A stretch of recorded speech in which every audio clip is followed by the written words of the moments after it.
Hello everyone. So in this session we will learn about the concept of goods sold on consignment or sale on consignment basis. So let us first understand what is this goods sold on consignment basis. So let us take one example here. Say this is a seller and this is Mr. A. Now, seller has sold the goods on consignment basis to Mr. A.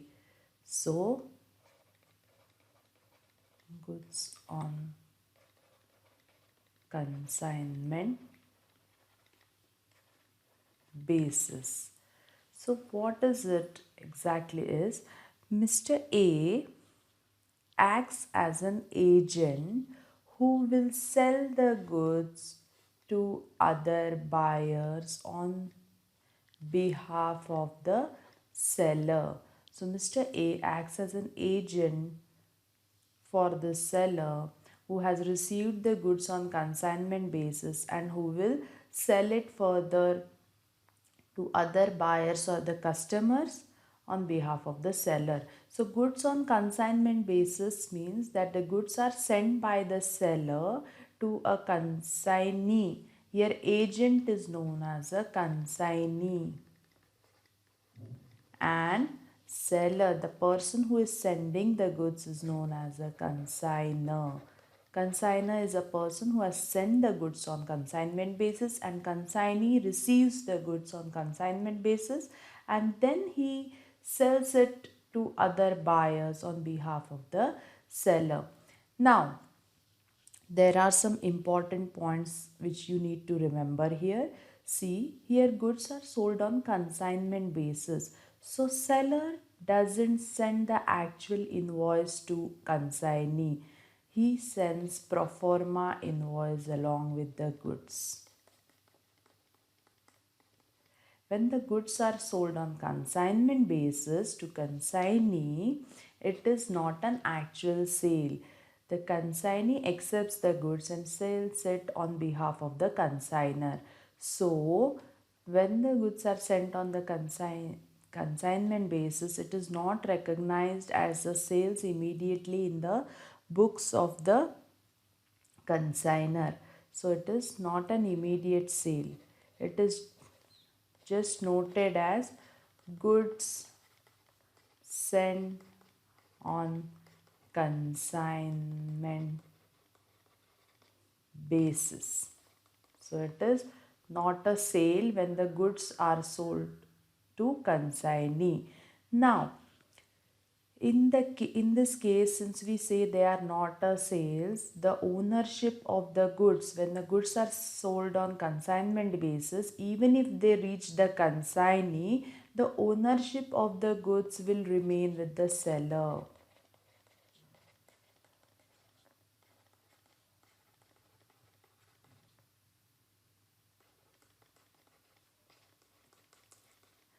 So until consignee sells it to the third party or the other buyers. Once the goods are sold by the consignee to third party or other buyers, then the ownership gets transferred directly from consignor to this buyer, say X, Y, Z, W. These are the buyers, and once the goods are sold by Mr. A, that is consignee to X, Y, Z, W, then only the ownership of the goods gets transferred from consignor to X, Y, Z, W. Till that time, when the goods are with Mr. A or consignee, the ownership of the goods will remain with the seller. Then, consignee may incur some expenses on behalf of seller. Now, when the consignee bears some expenses on behalf of the seller, he has to recover it from the seller or the consignor. Then, when the goods are sold, consignee charges commission.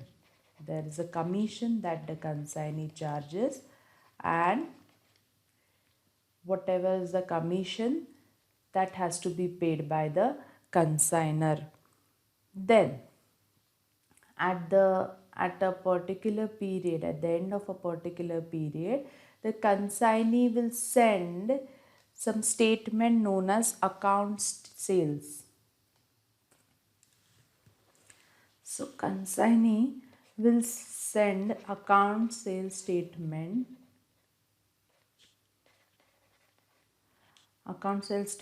periodically to the consigner, which will have the details of the total sales during that period, then whatever are the expenses incurred by consignee, commission that is charged by the consignee, and if there are any bad debts, details about those bad debts, then advance payment by the consignee, and the balance that is payable or due to be paid to the consigner or receivable from the consigner to consignee. So this account sales statement is sent by consignee to consigner on periodical basis.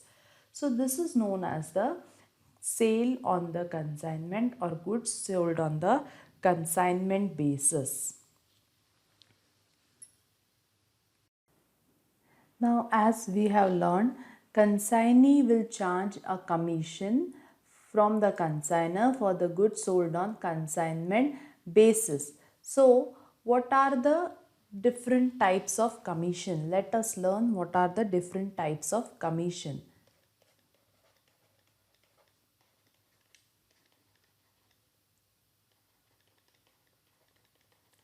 So, there are three different types of commission. One is ordinary commission. So ordinary commission is the commission that is received for sale of good. So it will be usually percentage of the total sales by the consignee. Say 10%, 15%, 25% depending on the whatever is the market rate and standard practices. The rate will be prescribed and that rate will be applied on the total sales by that consignee, and that ordinary commission is given. Then next is del creder commission.